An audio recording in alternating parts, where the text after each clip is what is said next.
Hey everyone, welcome back to another quick tutorial.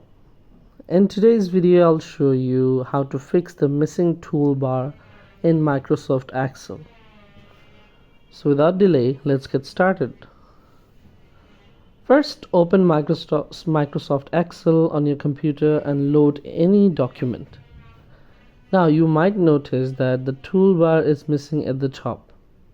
The tools are actually hidden under these sections.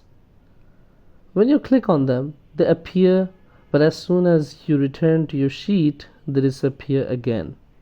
So how do you make the toolbar stay visible at all times? It's actually quite simple.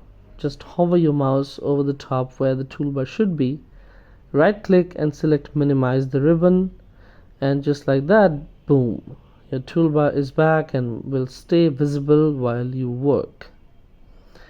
So that's it for today. If you found this video helpful, don't forget to like, comment, share and subscribe to our channel. See you in the next one.